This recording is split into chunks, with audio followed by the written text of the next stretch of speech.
Oke teman-teman, untuk hari ini saya akan memutarkan sebuah video, dan video ini tentunya sangat menarik dan sangat seru sekali.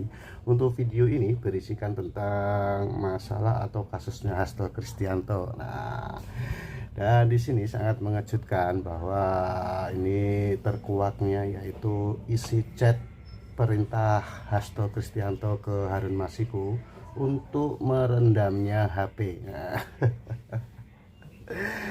oke teman-teman, mari kita lihat dan kita tonton. Inilah isi videonya, guys. Munculnya penyidikan perkara dugaan mencegah, merintangi, atau menggagalkan penyidikan perkara suap atas nama Harun Masiku, Pasal 21 Undang-Undang Tipikor. Sebagaimana yang telah termohon uraikan di atas, bahwa sebelumnya termohon mengetahui telah terjadi tindak pidana korupsi penerimaan hadiah atau janji berupa uang suap yang dilakukan oleh Wahyu Setiawan, Komisioner KPU DKK. Untuk itu termohon telah melakukan penyelidikan tertutup dengan mengupayakan tangkap tangan kepada pihak-pihak yang terlibat, serta telah menerbitkan surat perintah penyelidikan nomor 146 tahun 2019 tanggal 20 Desember 2019 terkait dugaan tindak pidana korupsi berupa penerimaan hadiah atau janji oleh penyelenggara negara di Komisi Pemilihan Umum Pusat terkait dengan penetapan anggota DPR RI terpilih tahun 2019 sampai 2024 dan surat perintah tugas nomor Sprint Gas 01 tahun 2020 tanggal 8 Januari 2020. 2. Dalam upaya tangkap tangan pada hari Rabu tanggal 8 Januari 2020 tersebut, termohon berhasil mengamankan beberapa pihak yang terlibat. Di antaranya Wahyu Setiawan di Bandara Suta, Saiful Bahri Doni Tri Istiqomah di rumah makan pada Jalan Sabang, Jakarta, dan Agustiani Tio Fridelina di rumahnya. Termohon juga mengamankan saudara sepupu Wahyu Setiawan di Banyumas beserta istrinya.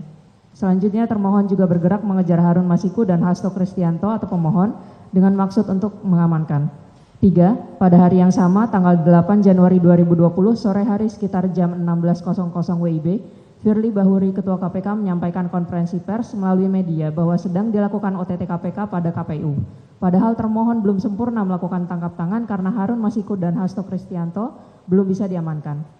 4. Dalam proses pengejaran kepada Harun Masiku dan pemohon tersebut, ada petunjuk yang didapatkan oleh termohon atas penyadapan tanggal 8 Januari 2020 jam 18.1954 bahwa terdapat perintah dari pemohon kepada Nur Hasan, penjaga rumah inspirasi Jalan Sultan Syahrir nomor 12A yang digunakan oleh pemohon berkantor untuk menelpon Harun Masiku supaya merendam HP di air dan agar Harun Masiku untuk melarikan diri dari kejaran petugas termohon dengan percakapan sebagai berikut.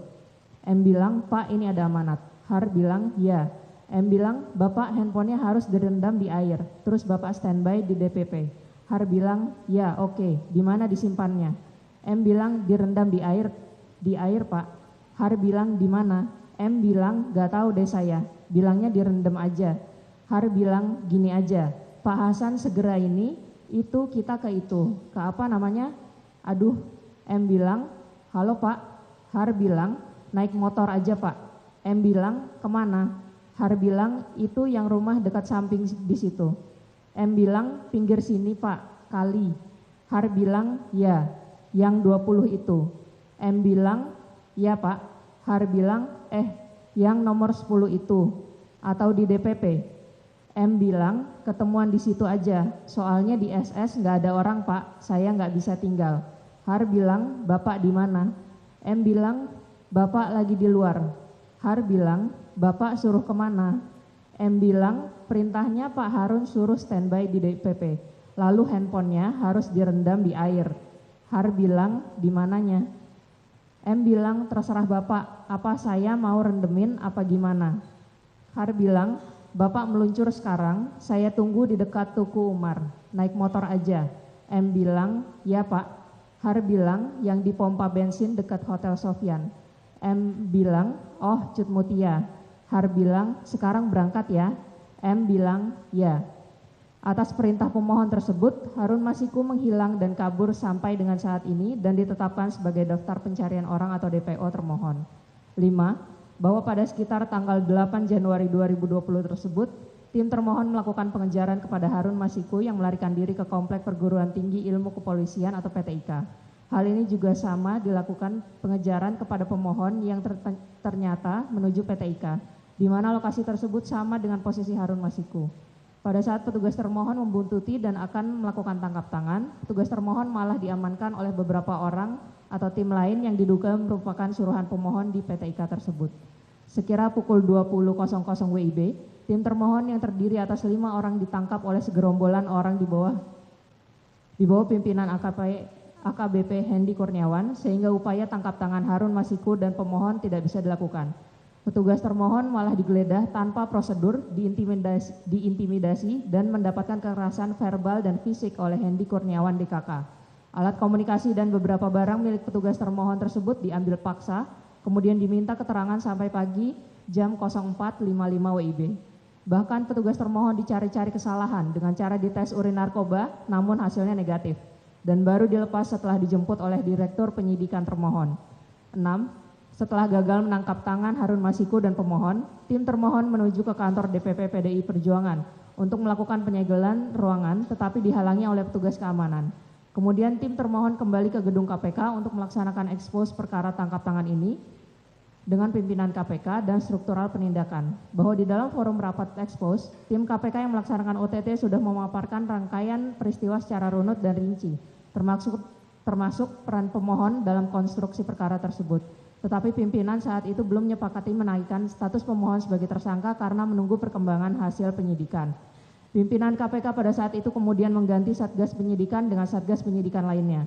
Bahwa pada saat ekspos kemudian diputuskan hanya menaikkan menjadi ke penyidikan dengan 2 surat perintah penyidikan dan 4 orang tersangka, yaitu tersangka pemberi suap Harun Masiku bersama-sama dengan Saiful Bahri.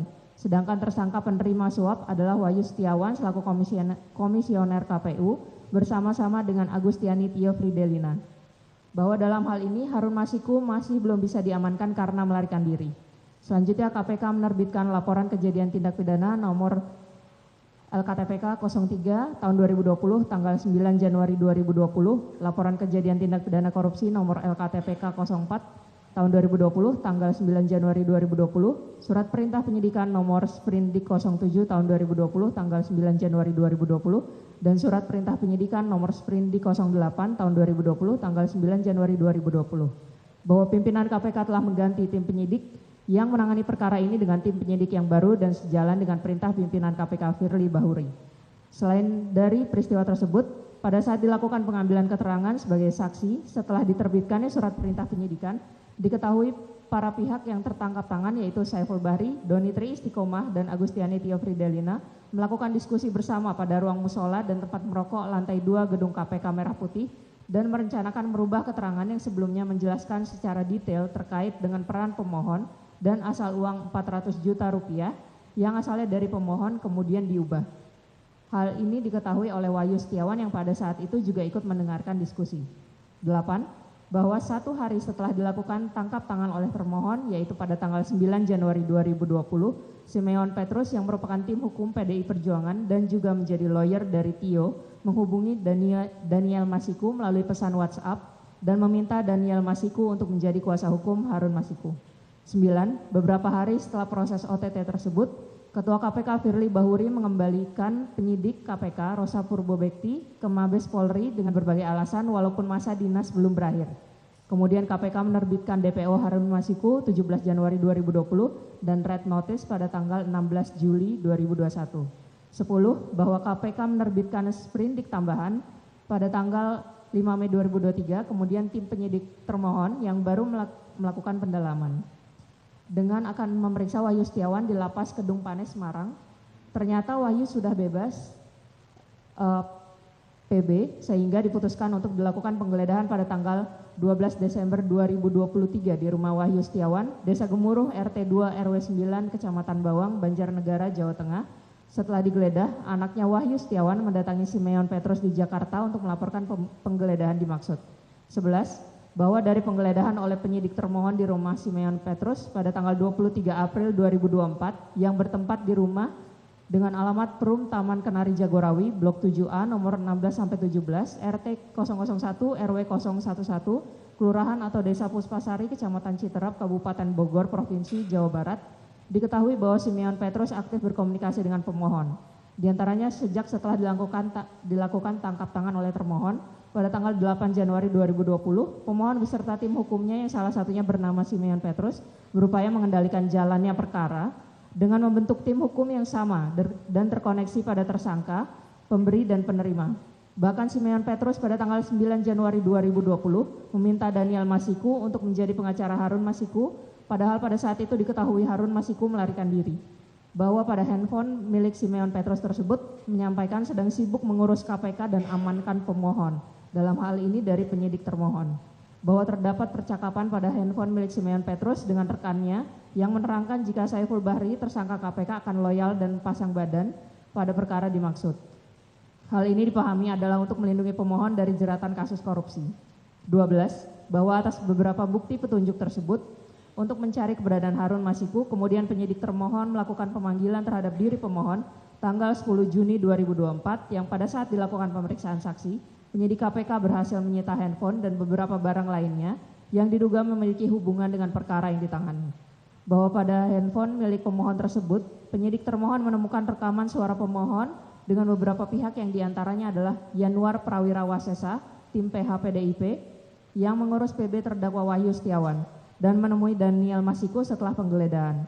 Bahwa Yanuar Prawira Wasesa merupakan saksi termohon yang di BAP pada tanggal 12 Juni 2024, bahwa sebelum dipanggil termohon, Yanuar Prawira Wasesa pada tanggal 6 Juni 2024 dipanggil dan bertemu dengan pemohon di Rumah Sultan Syahrir nomor 12A. Bahwa pada pertemuan tersebut pemohon mengarahkan Yanuar Prawira Wasesa untuk memberikan keterangan yang tidak melebar sebelum diriksa oleh penyidik termohon pada tanggal 12 Juni 2024. Atas perbuatan pemohon tersebut,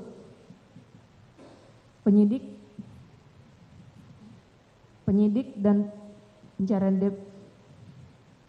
atas perbuatan pemohon tersebut, penyidik dan pencarian DPO Harun Masiku menjadi terhambat dan penyidikan perkara tersebut mengalami perintangan. Izin terdapat renvoy berupa penambahan.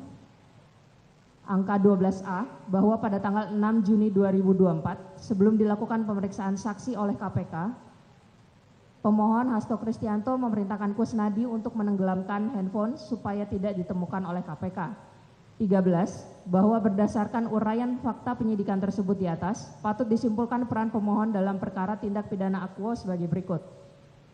Pemohon pada sekitar tanggal 8 Januari 2020, yaitu saat proses tangkap tangan KPK, memerintahkan Nur Hasan, penjaga rumah aspirasi Jalan Sultan Syahrir nomor 12A, yang biasa digunakan sebagai kantor oleh pemohon, untuk menelpon Harun Masiku supaya merendam dalam air alat komunikasi atau HP milik Harun Masiku dan melarikan diri supaya tidak ditemukan oleh Satgas termohon yang saat itu sedang melaksanakan tugas operasi tangkap tangan.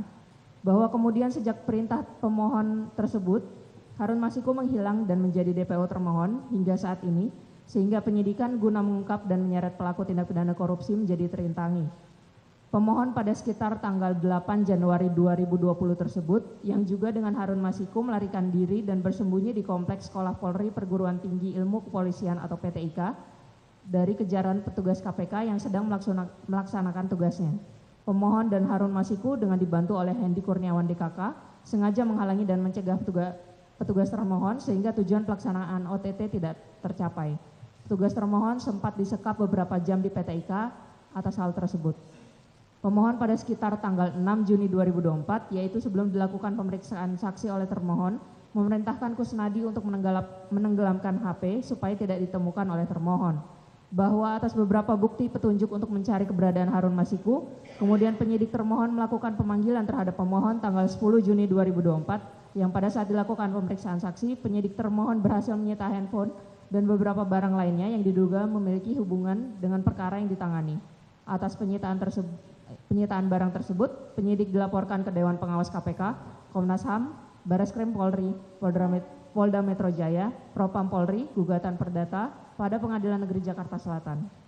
Bahwa pada handphone milik pemohon tersebut, penyidik menemukan rekaman suara pemohon dengan beberapa pihak yang diantaranya adalah Yanuar Prawira Wasesa, tim PHPDIP, yang mengurus PB terdakwa Wahyu, dan menemui Daniel Masiku setelah penggeledahan.